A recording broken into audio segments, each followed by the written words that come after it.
Started. Okay. Hey, good afternoon, everybody. Great to see you. A lot of friendly, familiar faces on here, but also some new faces, particularly from Stand Together world, which is fantastic. For those of you who I've not had the pleasure of meeting, my name is Kasey Schreiner. I live in Indianapolis, Indiana, and I'm the Leadership Development Director for America's Future. I oversee our fellowships and our membership programming. So my department is really focused on making sure that we're equipping young professionals to have the leadership, communications, and advocacy skills and the national network to be able to achieve their goals for liberty. And so we do these monthly webinars once a month to work on those skills, as well as we do quarterly socials. Anthony is a frequent flyer at our trivia events, which is super fun. We have a good time at those because also it's really fun to have friends all over the country and continue to expand your network. Many of you are very well connected where you live, but it's great to have friends everywhere. So I'm a big nerd, as I'm presume that many of you are, if you're here. And LinkedIn is my favorite form of social media. I think it's super interesting. I think it's the most useful, in terms of like accurate information. And I also think it's like a little harder. Like it's just not as fake. Like I get on Instagram and it's like so obvious to me that you've used 10 filters and I just can't, I can't deal, you know? And so I love LinkedIn. And so we were like, how do we continue to leverage this awesome tool? Because there are some really cool stories and cool ways that you can use it. And Rob's name came up as the LinkedIn expert extraordinaire. So we are really excited to have Rob. I am going to turn it over to Rob to talk to us about why LinkedIn rocks, why it is. Maybe you don't think it's the best form of social media. I'm curious to see what your hot takes are on that. But go ahead and take it away for us, Rob. Well, thank you so much for that intro, Kasey. I appreciate it. Thank you to America's Future for the opportunity. I'm very humbled and honored to be here. Thank you to all of you for taking time to join us in real time. I hope you're having a good lunch. It looks like most of you are East Coast, or at worst, maybe an hour behind. It's a good time to grab a snack and have a conversation about social media, in particular LinkedIn. I want to say it's fun, though, to be chatting with America's Future because when I first came to Washington, D.C., way back in 2001, it only took me a short time to get on AFF's radar, back then AFF's radar, joined for several years. As I got older, I started to question and wonder, man, maybe I'm no longer the future. Maybe I'm more like America's present. Nevertheless, I've been staying in touch. I've been observing the growth of the organization, the transformation of the organization. It's very exciting, very impressive. And it's really an honor to be here. I'm going to share a slide deck. Here's my plan for the plan of attack. If folks are in agreement, I'll work through slides. It might take me a third of this session. I want to spend most of our time talking, conversing, communicating, ideating together. Because here's the thing, folks. Although I've been working in LinkedIn space aggressively for the past couple of years as part of my job, I still have a lot to learn. So I'm really grateful to be here. I'm looking forward to hearing some of the tips and tricks that you might have. On that note, as the title of this the event is Tips and Tricks for LinkedIn. You know what? Just yesterday, we issued a survey, a pre-event survey, and thanks to so many of you for taking the time to reply to that. I got an interesting vibe from the responses. Not everyone's sold on LinkedIn. Some people are hesitant, skeptical about its utility. That caused me, as the presenter, to kind of rethink how I'm going to approach this session today. I'm going to spend the first bit of time here trying to explain to you how I use this tool, why I think it's worth everyone's time to test, learn, experiment, because I'm not sure everyone in this audience is even sold that it's the right platform for sharing our ideas. So that's kind of the framing I'll give. And then I'll conclude with some tips, tricks, tactics, and that can open up for a very robust Q&A conversation. Let's jump right in. Here's a roadmap of the deck. what we're going to cover today. Who am I? How do I use LinkedIn? What have I learned in the past 2 years of posting aggressively on this platform? What's next on my journey? And then some key takeaways, the tips and tactics that we were talking about, followed by Q&A. Absolutely going to have the bulk of the time for Q&A. I do want to be very clear with you, though, as I think about the opportunity for this community, for this movement, to get our ideas out into the world. My goal from this session, for me personally, is to inspire everyone on this platform to take action, not just to get excited or curious about what's possible, but to actually start getting your hands dirty on this platform, because I think there's a lot of upside for people that just start getting involved. So quickly, who am I? Again, my name's Rob Raffety. There's my LinkedIn profile. Hopefully you've found me or discovered me on that platform. I was able to track down a few of you based on the registration list. But if you haven't met me on LinkedIn, please connect. I'm happy to chat further after this session. I'm originally from West Virginia. That's right. Mountain Mama, country roads take me home.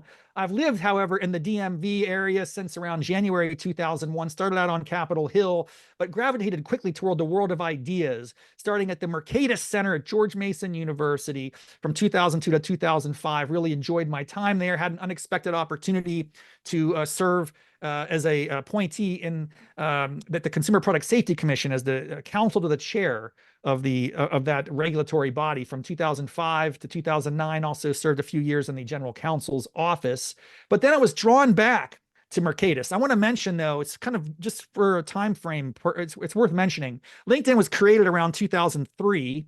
I joined it. I looked up on my profile today. I joined LinkedIn in 2008, but I didn't post anything. I just put my, biographical information up there. I want to put that as a point of context and come back to it, because I returned to Mercatus Center 2009 to 2017.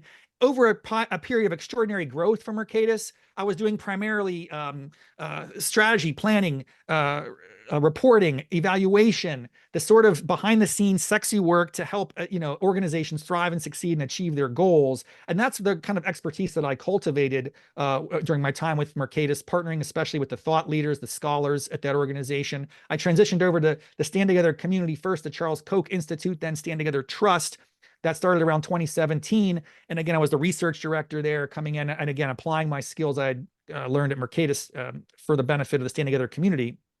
But here's an interesting thing, the kind of big pivot and why we're here today. It is during the time of COVID, specifically the year 2021. So we're a year into this thing. We're all working from home. We're all remote. We're all challenged. We're all struggling to stay connected. And, the Stand Together community is a remarkable place. We apply a management philosophy called principle-based management. I'm certain that some of you are familiar with it. If not, please check it out, Google it. Happy again to chat with you more about that offline. The basic premise is every employee has something to offer, and good ideas can come from anyone. And this was a great example of this principled entrepreneurship during one of our all-staff meetings, 800-900 people on a Zoom call. We're all working remote in the depths of COVID. And I just thought, maybe we could do better with our internal communications. Maybe we could have a more effective way to keep staff connected to the priorities. And I certainly was struggling at that time. So I wrote up a memo, sent it to leadership. The next day, they got back to me. They said, Rob, we think you're right. You want to help out with this? So over the ensuing months, I was able to contribute to some of the opportunities and demonstrate that I had some capacity for it. It was a significant career transformation for me personally, but in transforming myself, I was able to transform the business and really, kick off the first freestanding internal comms capability for the Stand Together community. And that was extraordinary. But that was only a few years ago, folks. And only a year into that job did I really start using LinkedIn as a tool to do my job. Here's the first post that I made as Director of Internal Communications back in January 2022. I was kind of like announcing to the world that I'm going to start documenting my journey. I'm going to start posting a lot on this platform to bring people along for the ride as I was creating this new freestanding capability at Stand Together. But what I really want to emphasize on this is January 2022 isn't all that long ago. I'm still pretty new at this. I very, very, very, very kindly respect the way I was presented here as a LinkedIn guru or expert, but I hesitate to even use those terms. Frankly, I have a lot to learn. And when I issued that pre-event survey yesterday, it was interesting to see the diversity of experiences that you as the audience have had with this platform. Out of a scale of 1 to 7, I put myself somewhere between a 2 and a 3. So some of you may have a lot more knowledge of this platform than even I do. And that's why I'm so excited to be here to learn from you as well. So how do I use LinkedIn? To understand that, we all need to back up a second and understand what is Stand Together, because I use this as a tool in my role for Stand Together. It's very explicit, and that's essential for you to understand how I'm using LinkedIn, is to understand what is the Stand Together community where I work. It's a community of independently operated organizations, about a dozen in total, but we have a shared vision. Regardless of where any employee works across the Stand Together community, they are working to advance a society that's grounded in the principles of human progress, equal rights, openness, mutual benefit, dignity, self-actualization. We are trying to get the key institutions of society, that's education, business, communities, government, aligned with these principles so that more and more people can achieve their potential and thrive through contribution. That is what unites the work of every organization, every employee all across this community. It's about 1,300 employees all in across this community. It's a very exciting, dynamic place. So what is internal communications and Stand Together? Well, we know we have ambitions, right? We want to shift paradigms. We want to change the way that people think about diagnosing and solving problems in this country, away from top-down and control approaches and more toward bottom-up empowerment approaches across these key institutions of society. In order to have any chance at succeeding at that, any chance, we've got to get all the employees who work in this community deeply connected to the vision, the principles, the strategies, the priorities that are informing our work. So internal comms is the capability that is really a part of several capabilities, including the principle-based management team, the HR team, supervisors, and others. But we are helping lead the charge to empower the staff. We want to give people knowledge, tools, information, resources, what they need to contribute to their fullest, to identify the best opportunities, to apply like principled entrepreneurship in their roles, to create value in new and exciting ways never before thought possible, to lean into that culture of collaboration for shared success, right? That is what internal comms is all about. In order to do that, we have created, and these were the first things that come online, and you'll be familiar, like any organization that does internal comms at any level will have some number of these types of tactics, right? That would include kind of three categories. Asynchronous, that's a fancy way of saying email, like all staff emails. We've all got them, we've all get them. We know how that works. It's a familiar tool to communicate with employees. All staff events, like all staff meetings, town halls, AMA sessions, things of that nature. They can be online, they could be hybrid, they could be all in person. But internal comms is, routinely offering those types of opportunities to connect staff. And then intranet, right? So that's like a shared access platform. Any employee has access to it, can have any questions they need answered so they can do their jobs with excellence. Those are the traditional categories of content. We have lots of products within them, and that is up and running, and we're crushing. We're doing a great job, and the team has got miles to go, but we have seen step change improvement since 2021 when I first started. Then the question is back to, how do I use LinkedIn, Raffety? That's what we're here to talk about. Well, listen, I use LinkedIn very intentionally, and this is where I want to really emphasize a takeaway for all of you. It's not just posting for the sake of posting, trying to get followers, fans, likes, engagement. That's all part of it, but to what end? To what end? That's the question we all should be asking. For me, very specifically, my LinkedIn posts are intentionally designed to complement the primary tactics I just articulated. They are meant to come alongside and reinforce the messaging priorities that internal comms is disseminating through those other product lines, those other channels, all right? That is why I post on LinkedIn. That is my singular focus and mission, to reach my colleagues on a platform where a good chunk of them exist and are active at a regular basis. Now, something else that is cool about LinkedIn and how I use it, which is distinct and I think super exciting compared to these other capabilities, which are essential, is that LinkedIn creates something that these other platforms don't do as well, and that is it creates a window of opportunity for engagement. So if you think about it, whenever you get an all-staff email at work, that's typically giving you information that you can use in your job. Maybe you'll help create value in your role at a better way. You're all on the same page, right? But you're very rarely going to reply to an all-staff email. Often they even come from entities or teams, not even individuals. So it's a bit of a barrier. That's fine. It's normal, right? LinkedIn is a social media platform, which by design encourages and invites staff engagement. So my posts will solicit comments, engagement, direct messages. People can learn, and I can share information that's coming out in those other products with colleagues on LinkedIn in a way that invites engagement, that invites them to contribute and ask questions, and it lowers those barriers because LinkedIn engagement's coming from a friendly face, Rob Raffety, not from some sort of unknown entity, right? So that's how I use LinkedIn. We'll talk more about what I'm achieving there, what I've learned over the past 2 years, 2+ years of posting aggressively. And I can't emphasize this enough. I did, I just started posting about 2 years ago pretty routinely. Before that, I hadn't done much social media on LinkedIn whatsoever. But my key takeaway is LinkedIn works. And listen, that's a nice thing to say. What do you mean, Raffy? I know you guys are a skeptical audience. You are science-based, fact-based, evidence-based. So what are you talking about here? What's the evidence? First, I'm going to point to colloquial evidence. Not the most valuable because it is a little difficult to quantify, but I have lots of informal feedback from colleagues. Of course, on the platform, I'm routinely getting comments. We love your LinkedIn posts. Help me feel connected. Keep at it. Keep doing it. So I get a lot of cheering and encouragement from my colleagues, my key customers, my audience. They like it. They want more of it.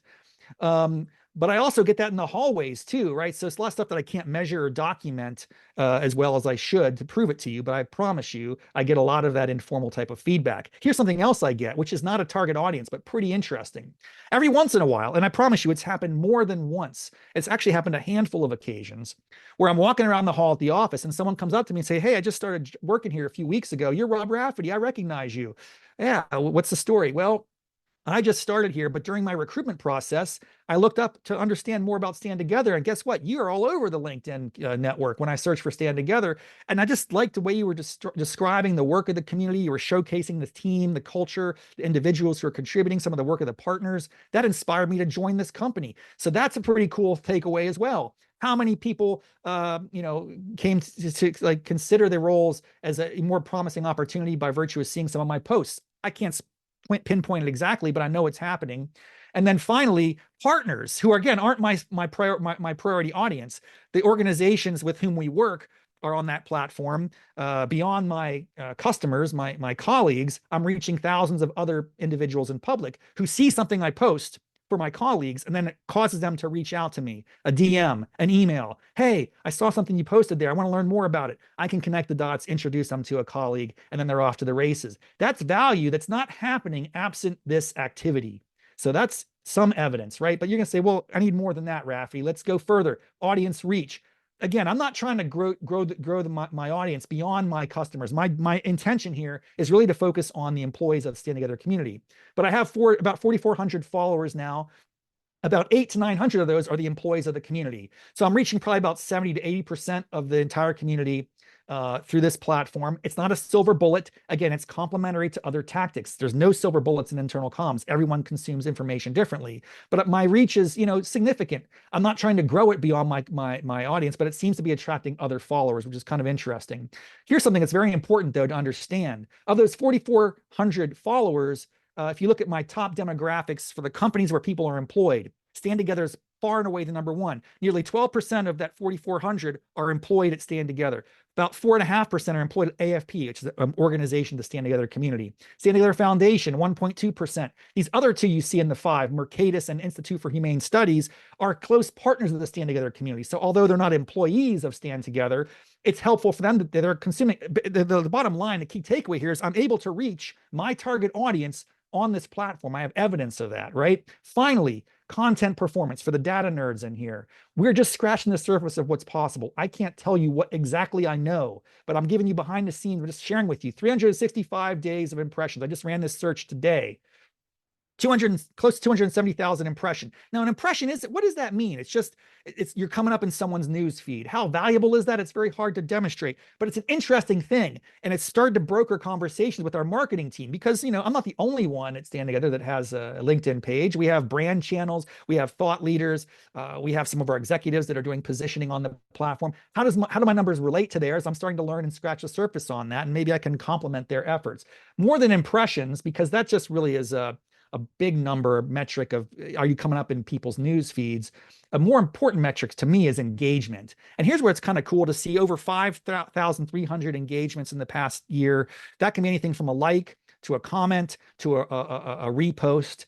All that suggests that you're reaching someone and motivating to do something. Even if it's as minimal as a thumbs up, it's still a little bit of something. It's a gesture. It's a deepening of a relationship. Now, and the next step for me would be understanding all those people that making those engagements, are they colleagues of mine? Are they actually my target audience, or am I still reaching people beyond that? So we have to scrutinize this data. We have to get deeper on it. And that's really where I'm going to go before we turn to Q&A. What's next on my LinkedIn journey? I have to get more intentional. I've been doing this for 2 years, but I'm going to chart a clearer course. I'm going to have a partner in crime on this. I think a friend or a colleague is going to contribute to help me map out. So it's much more intentional and much less seat of the pants, right? And if we think about this as a from to statement, which is what we tend to do in our community, I want to take my efforts on LinkedIn from kind of opportunistic posting that's broadly informative and interesting and engaging towards strategic, actionable posts that tier to the community-wide priorities. And I can imagine what this looks like in the near future. Every start of the week, I could sit down with a partner and say, what are the key inflection points? What's happening across Stand Together that we can really push out there? How can I come behind and repost other content strategically on the highest priorities, frame it and contextualize it so it's deepening the connection to our vision and principles? I think there's a lot more work to be done on this. And so my pledge, which is a bit of a risk, but I want to take it because I like it. I enjoy this work, and I have now kind of a charge from my supervisor. Rob, you got to do this more, and you want to do it better. So I'm just putting this out there for the world. 6 months from now, Q2 2025, so we're talking like March, April timeframe, I'm going to have a much clearer understanding of my LinkedIn efforts. So I have metrics, analytics that will enable me to, really articulate a cost per impression, cost per engagement, and a real understanding and measure of the organic outreach, the DMs that are coming to me because of my posts. I think with that information, we can really start to learn a lot more about the impact. So now we're getting to the part where I think a lot of folks are curious, key takeaways. What have I learned, and how does this relate to tactics before we jump into Q&A? So listen, these are pretty broad strokes, but I think it's really worth mentioning. Have a plan and commit. But have a plan, I mean, understand your audience. A lot of people get upset or frustrated because they post on LinkedIn, they don't get any traction. But if you ask them, well, who are you trying to communicate with? They don't really have a clear articulation of that. For me, it's simple. I'm trying to reach the employees of the Stand Together community who have who have LinkedIn pages and who are active on that platform. And that's my target demo. And that's my measure of success. Anything else is ancillary. It's nice, but ultimately my goal is to reach and engage my colleagues. So I would implore you, have a plan, understand who is your audience, really get sharp on that, define it very, clearly, and then you can go about the means of reaching them. And then by commit, I mean, you got to give it time. It's not going to happen overnight. I think a lot of people give up too soon. They post for a couple days or a couple weeks, and maybe sometimes they don't even get any engagement whatsoever. And it gets sad and frustrating, easily depressed. I'm telling you, you got to keep going. And by the way, if you're not seeing traction on the platform, I hate to tell you this, but that's not a reflection of the platform, because the platform works. It's a reflection of you needing to really be humble and think about the different strategies and styles of content you're posting on there, because the platform has been proven to work. You just have to become a better practitioner of the craft of posting. Second key takeaway here, create value and get social. This is so important. And again, if I relate it to my specific role, I'm trying very intentionally for every post to create value for my end user, my partner, my colleagues, and Stand Together. I'm not just posting superfluous information. I'm posting information that's going to deepen their connection to our culture, our vision, our priorities, to let them see what's happening across this extraordinary community, and get them thinking differently about how they can create value and collaborate, innovate, and find ways to do better together, right? So what does value look like for you when you're posting? That's an interesting question. And it should be something that involves not merely posting selfishly. Hey, I just wrote an op-ed. I'm going to put it on LinkedIn. Everyone in the world should read it because I posted it here. Why? Why on earth? How does it create value for them? Who are you trying to reach? This gets back to knowing your audience.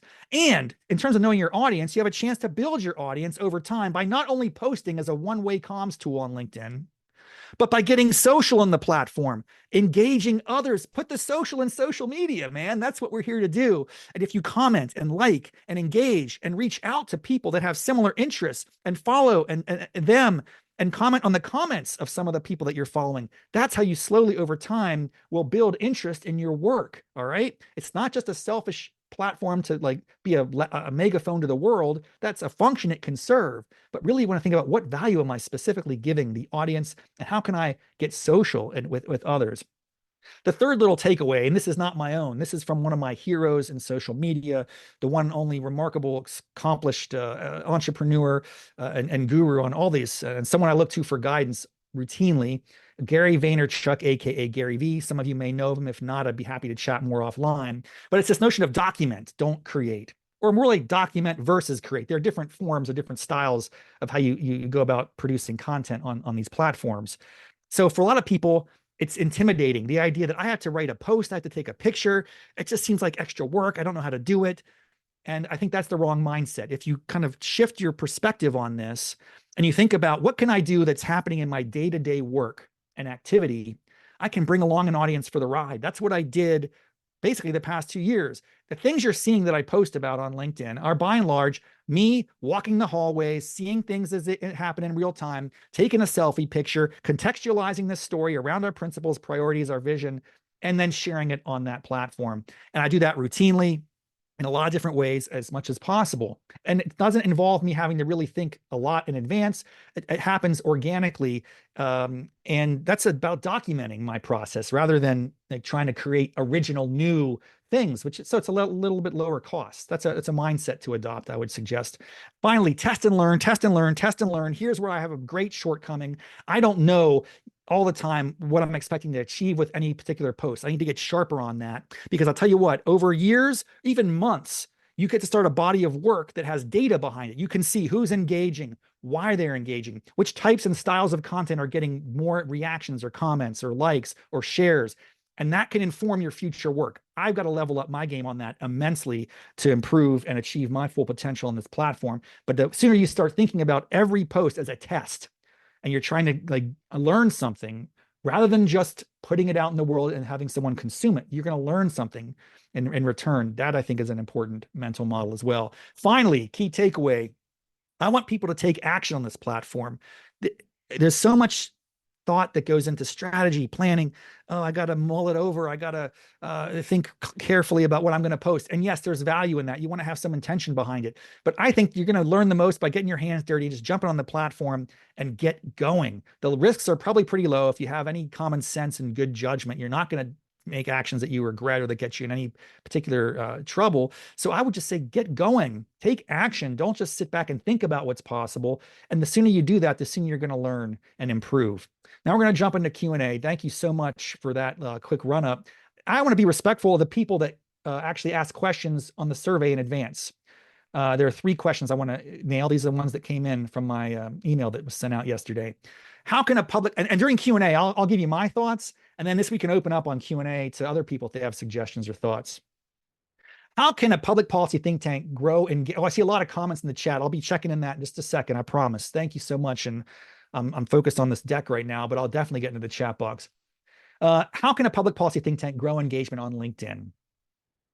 Well, here's something interesting I encountered today. People trust humans, not brands. This was a post from an influencer on LinkedIn just earlier this morning. I thought it was a really cool illustration, and it might inform someone's approach here on this in this session. Humans trust humans, not logos. Here's the example that this gentleman shared. Microsoft, which has like almost 23 million followers, might post about some new software launch. They're going to get little engagement. It looks like an advertisement, right? People don't want to engage that. They might even just gloss over it. Meanwhile, the chairman and CEO of Microsoft puts a post out. He's getting 16, 17,000 engagements. So what does this suggest? It suggests if you work in an organization, it's not just about the brand of the enterprise.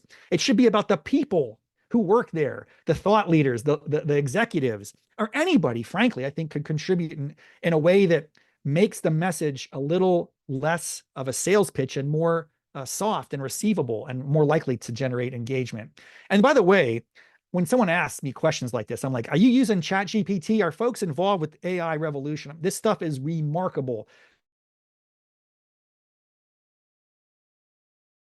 On LinkedIn, because I could sit here and tell you some things I have ideas about, but check this out. It gave me 13 ideas, right? And now these may be good or bad ideas, but they all seem directionally correct. A few stand out to me. Polls and surveys, those are inherently engaging on their face. The question or the key, I think, suggestion about surveys is, hey, if you issue a survey, you better use the results. So if I'd issued that survey yesterday that was sent out, Kasey sent out so graciously, and I didn't even reference it or incorporate that information, that's going to burn my credibility with you guys. So of course I had to use that information.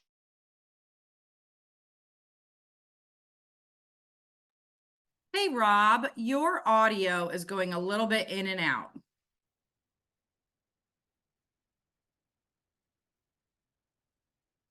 Box for Q&A. I just want to highlight that there's a couple specific suggestions here from ChatGPT that I found particularly helpful.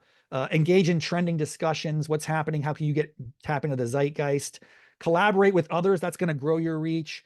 Encourage your employees to get involved in sharing and commenting. That's a useful tactic, I think, as well. Some more outside the box ideas. These are Rob Raffety suggestions, so take it or leave it. But you can hack culture, sports, arts, entertainment. If there's things in the news that's happening where you can hook your content, your posts, that can be an effective means of having greater reach and engagement. How about comedy and absurdism? People like lighthearted posts. It doesn't have to be your singular brand, but I think think tanks are often so buttoned up and straight-laced, they don't think enough about just every once a week, maybe posting something a little lighthearted and funny. On this, I'd turn your attention to Consumer Product Safety Commission's Twitter handle. It's really solid, absurd and weird, but has a lot of impact and reach. Or even if you're into the private sector, looking at Nutter Butter and their work, they're getting a ton of traction right now on social media because they're just doing some zany stuff. Sometimes zany works. Zany can get attention. Finally, I'd say mascots. That seems like an underexplored opportunity for grabbing attention and engagement. Think about the Geico gecko. How much insurance has that little creature sold over the generations? Or the caveman back in when I was growing up. That was a pretty fun character that they created. I'm always surprised why think tanks aren't into that game a little bit more. I understand there are, of course, brand reputation and things on the line, but I think increasingly, certainly as Gen Z ages into adulthood, those sorts of tactics could be transformative. So how about this group? Anyone else have suggestions how a public policy think tank can grow engagement on LinkedIn? I'd love to hear thoughts, comments, suggestions on this one from the audience. If not, I can move on to the next question, by the way. I have thoughts, and just I agree with you 100% on putting the people in face of the brand. Like we talked a lot about this at America's Future, being a young professionals organization, that you have done this. I'm exploring it, and I would say our director of marketing, Chloe Anagnos, is pretty good at this. Like, you want people to feel like you know me, and then therefore you can know the brand. And so I think for each of you, I would challenge you to continue building up these LinkedIn profiles, your Instagram, your Twitter, whatever it is that makes the most sense. I also think American Conservation Coalition does a good job at this. So shout out to Philip, that building your own personal brand on these platforms, I think, goes so far, because it's much more glamorous to follow Kasey than maybe like Georgia public policy. No shade to Georgia public policy, but It's just a matter of humanizing something, right? We trust humans more than people, more than logos, so to speak. The next question that was submitted in advance: what do you see LinkedIn accomplishing in the coming years? Will this platform remain relevant moving forward? Do you foresee any major changes in how people use the app? I'm not Nostradamus, but I, in a sense, have a concern for that. I know it has evolved a lot over even the time that I've used it. If you think when I first started, I logged in and I created my LinkedIn account in 2008. Back then, it was really just a place where you could kind of maintain a sort of online profile, a very professional identity, where you went to school, where you were working. And in a way, it was like a resume on a platform. I never used it. I didn't promote it. But if people wanted to learn about me, they could go there. I think people it became more normalized to use it in your signature line on emails. You could, hey, check my LinkedIn profile. I'm not sure when posting really became a feature on that platform, but I certainly didn't engage it until the past couple of years. It existed before that. The platform is certainly transforming in a way that I think is interesting. People are using it to cultivate an identity as a thought leader. And I think this becomes easier with AI tools. Whether or not they actually are a subject matter expert is a secondary question. It's can they get information from a tool like ChatGPT and aggregate it and present it in a compelling way, a listicle, some images that catch your attention, and tips, tricks, tactics.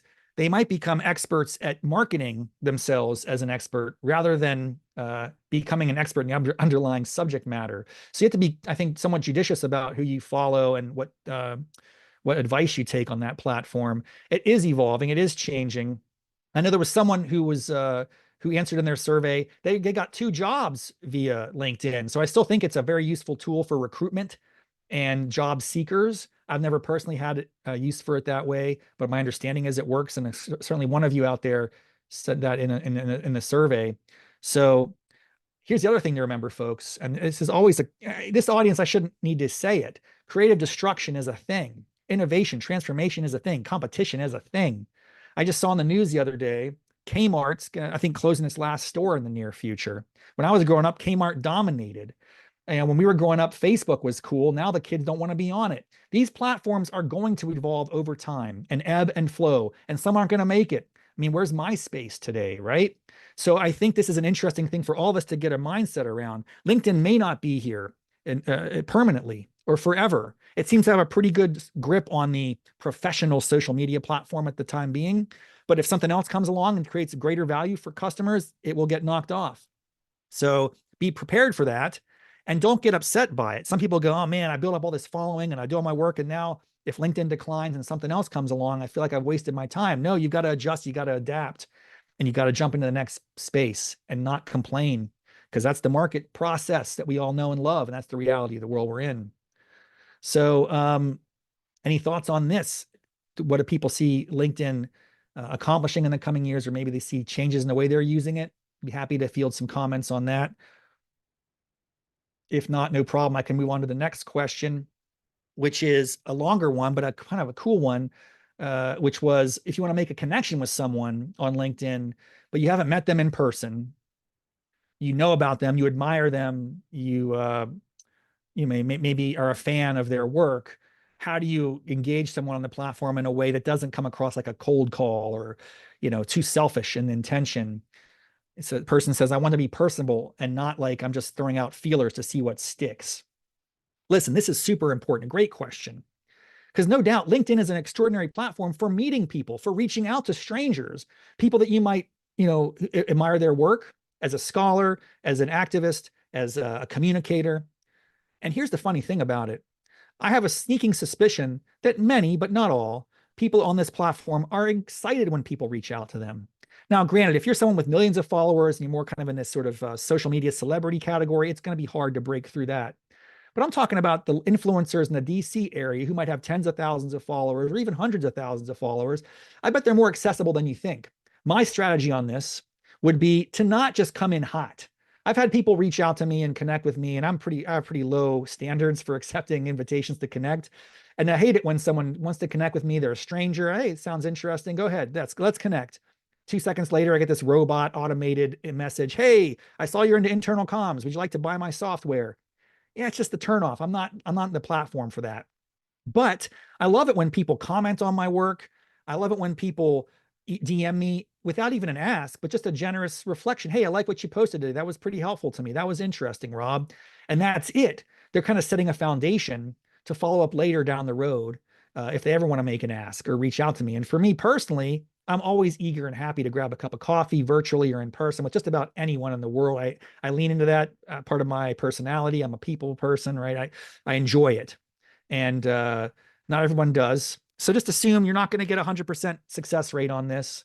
But I think take it slow. Don't come in too hot. That's my advice. But be generous with your appreciation.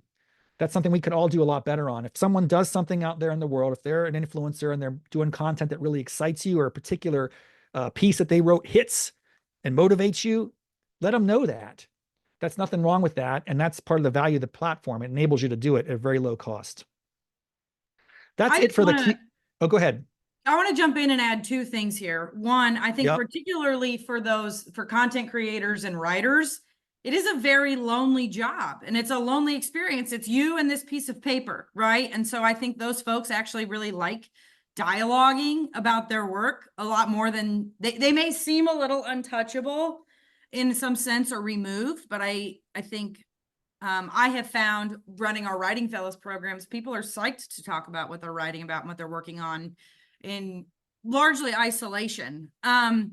My second, this is my cool, hot LinkedIn tip that I have. Now, I don't pretend to be anywhere near as proficient as Rob, but there's actually a really cool feature where you can reverse search through your university. So if you attended college, it pulls. So I went to Butler University, go Dogs, here in Indianapolis. It will pull everyone in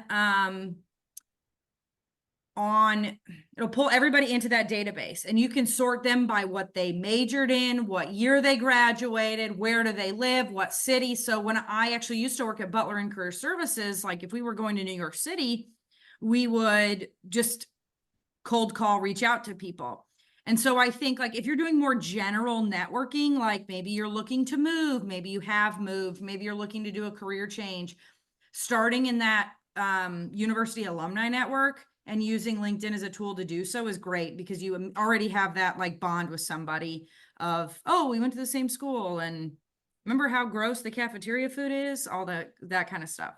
100%. These platforms are great for finding your tribe. You can search and find people not just of university alumni affiliations, that's a natural one, but you can even just like use hashtags to search and discover people who have similar interests. There are groups on LinkedIn where you can join. For instance, I joined a LinkedIn group on internal communications. I'm not super active on it, but I visit it and I see what people are posting there, because it helps give me some ideas for where I can go with my content. I'm going to take my screen down here because that was the last question submitted, but someone had Charity's got her hand up.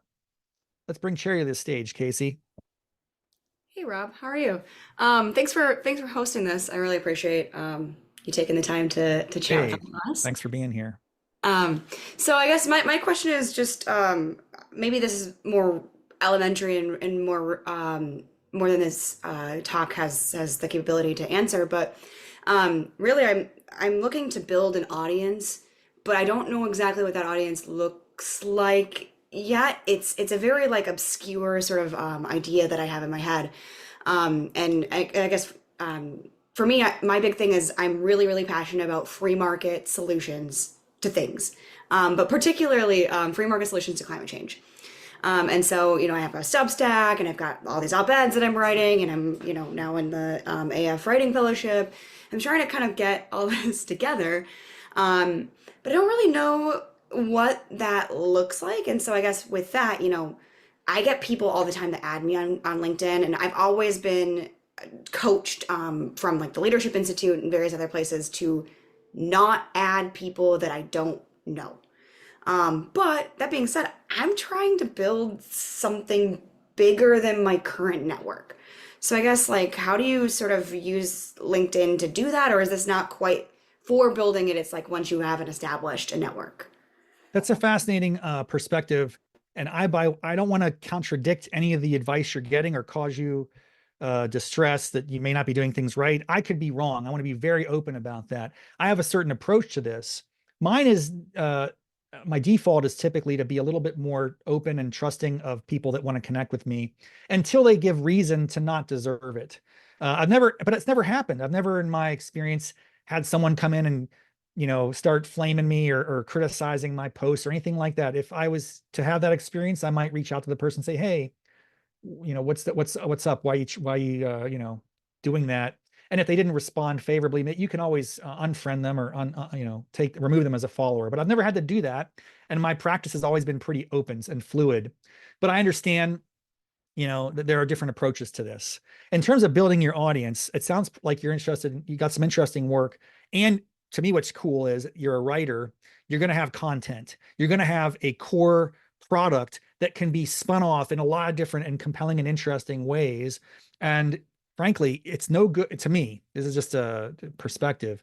It's wonderful if you write an op-ed and you get it published in a major newspaper. That's exciting, but it doesn't matter if anybody doesn't read it.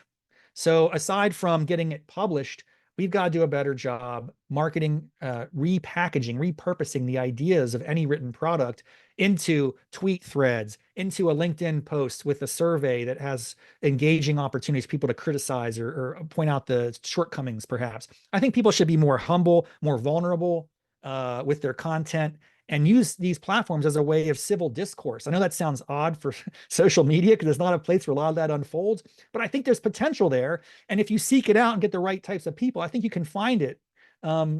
So I think one thing I would suggest, again, I'm a little long-winded here, but I want to give you something actionable.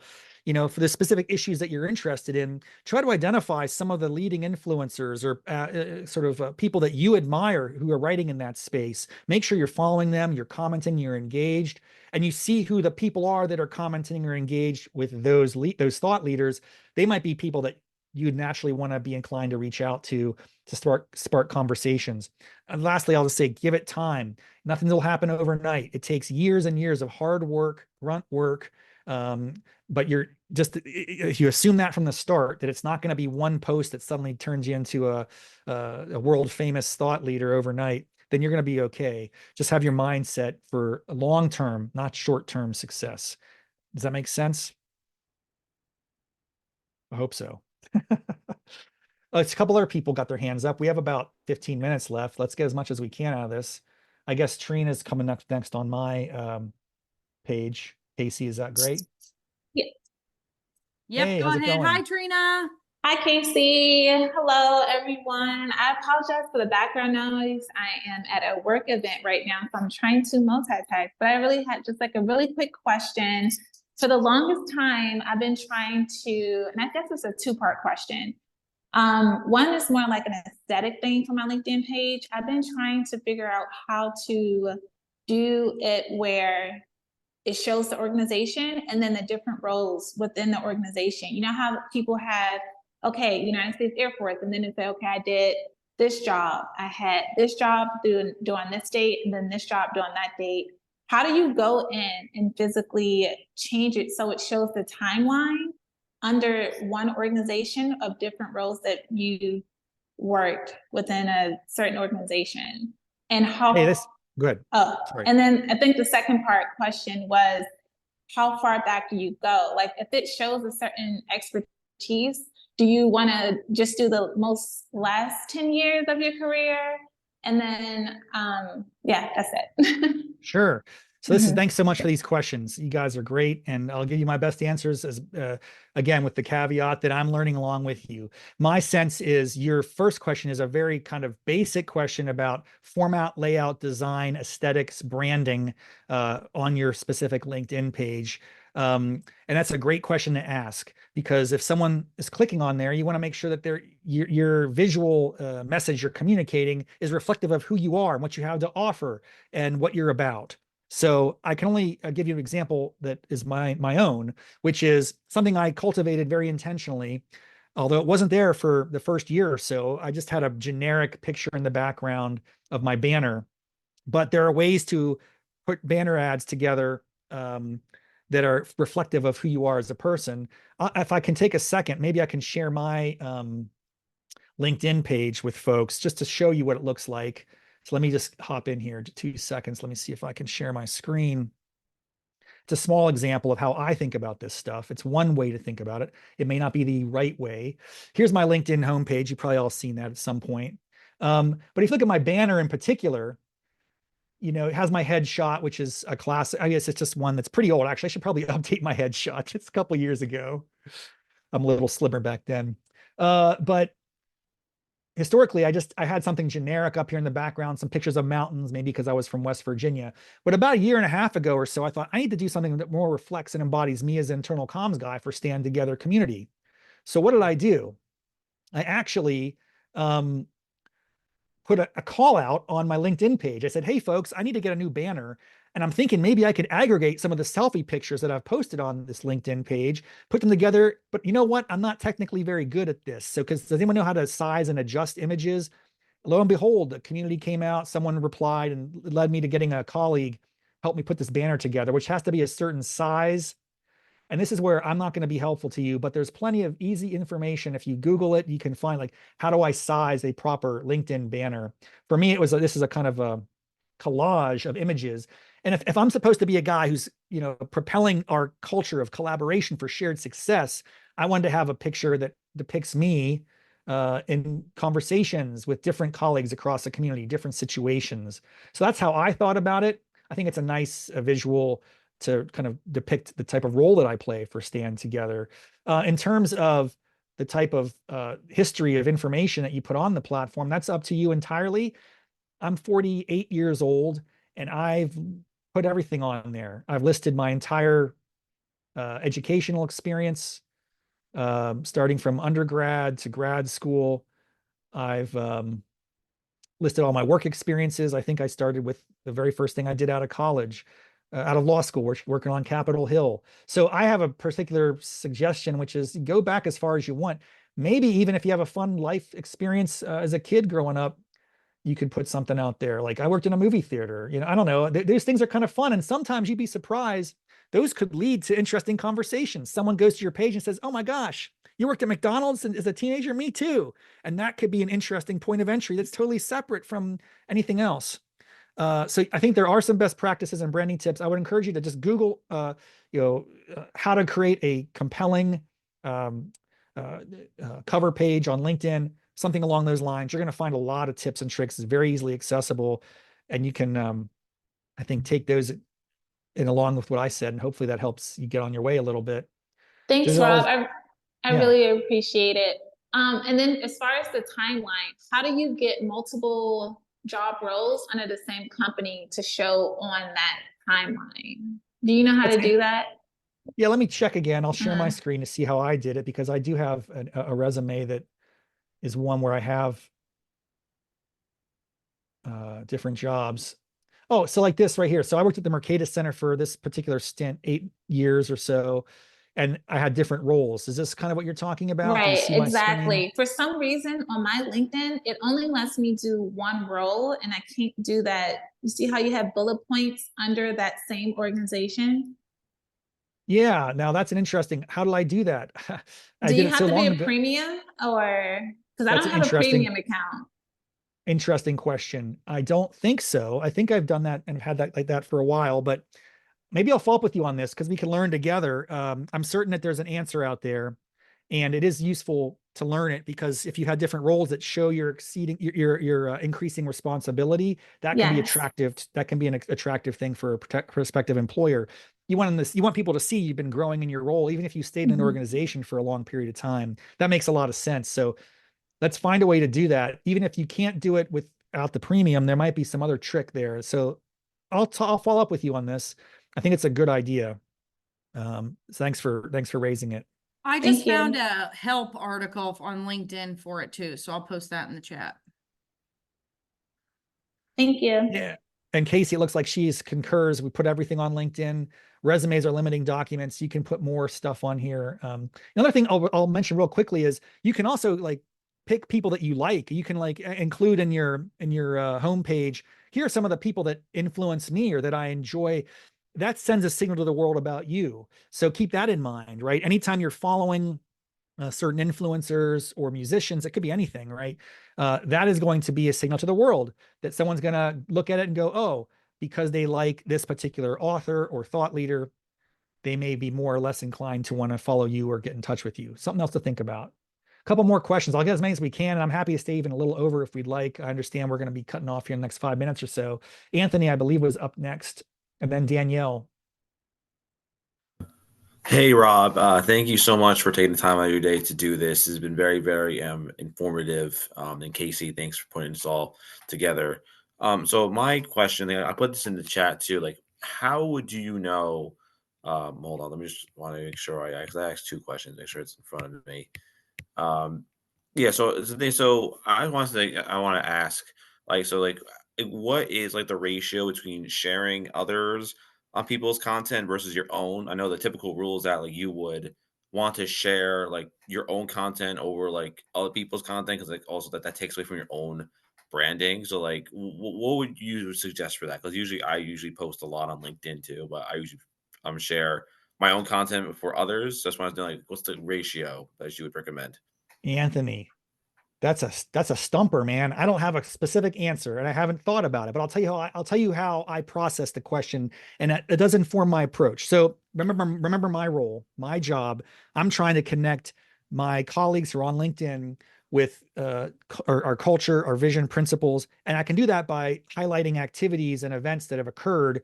So for me, for my job, for my role, I actually enjoy reposting my colleagues or other branded organizations of the Stand Together community. When they release a post, I can re-up it and then offer a couple comments on the top of it about, hey, this is a great illustration of our principle of openness, our work with fire and free speech and expression, right? That's kind of just off the top of my head. So I'm probably prone to re-upping and reposting more than the average bear, because for me, I'm trying to do that in a way that's mutually beneficial for my customers, but also the original poster, which is typically a brand organization channel, or maybe one of our senior leaders. You know, if the president and CEO of Stand Together posts on LinkedIn something really important, I'm probably going to be inclined to repost that, and so help my colleagues see that information as well. But again, that's a unique thing for me, maybe relative to what you're doing. I think your mindset is interesting, and I don't have a specific answer for what you think is maybe contradictory. You say, yeah, you don't want to elevate other people's work too much because it could diminish your own thought leadership. That's one way to look at it. Another way to look at it would be, the more you help others, maybe the more they'll help you. So, this is an interesting question. It's a game of being generous. And, I would say, like anything else, what's the intention behind it? If there's a certain piece or essay or post that really inspires you or hits with you that you want to share with your audience, I think we should encourage people to do that. And you can do it in a way that's not just a simple repost, although that's possible and easy, one click, boom, done. But you can actually repost it and then contextualize it and explain to your audience through original commentary why this particular essay or article that someone linked to hit you and prompted you to share it with them. That might be the answer here, Anthony. It might be not just to repost things, but to repost with context that is advancing of your identity, your ideas, your perspectives. So you kind of get the best of both worlds there. How does that sound? Is that resonating at all? Oh yeah, definitely. That might be a way to think about it. We have Danielle. I know we're almost over time. Do I have your permission to do one more question, Kasey? Go for it. Danielle, you're up. All right, Rob and Kasey, thanks so much for this. Very helpful. Two quick questions, Rob. So one, I noticed that you're a premium member on LinkedIn. I've done the free trial before, but I guarantee that I didn't maximize, all the tools and everything that come with that. So one, is being a premium member on LinkedIn worth it? And then two, when it comes to using like hashtags and keywords on your posts, how helpful is it? We tend to, like my company, we don't really utilize that on there, more like on X, that platform, but just wanted to see like if you've seen kind of a direct correlation with like the use of hashtags and expanding your reach. I'll start with the second question first. And I think there's a lot of debate in the world of social media about this. Some people, they almost resist hashtags. They look cheesy. People don't use them anymore. I still use them. Maybe because I'm a little older and I find it as a helpful way to find people who are writing about the things that I'm interested in. That's why I use them. And I post almost every post that I make. If you look at my track record, I use hashtags. Believe in people. That's sort of the refrain of the Stand Together community. It's the one sentence that captures everything that we all believe. We believe in people. We want to empower individuals. So I've kind of created that hashtag. And so if anyone ever searches it, they're going to come off a ton of my content. I've almost created that one as our own little identity. It's based on the book of that same title by the founder of our community, Charles Koch. So I use hashtags. Some people don't. It's going to be more, I think, preference. The one thing I would say that I do use a lot similar to hashtags is tagging people. That's a great way. Again, I don't think you should be specific and intentional about it. But if you are referencing the work of someone else, absolutely give them credit, tag them for it, bring in people who might be interested in the conversation you're having. That's a fun way. And I like it when I get tagged on occasion. Colleagues will tag me because they're doing something and they want me to know about it.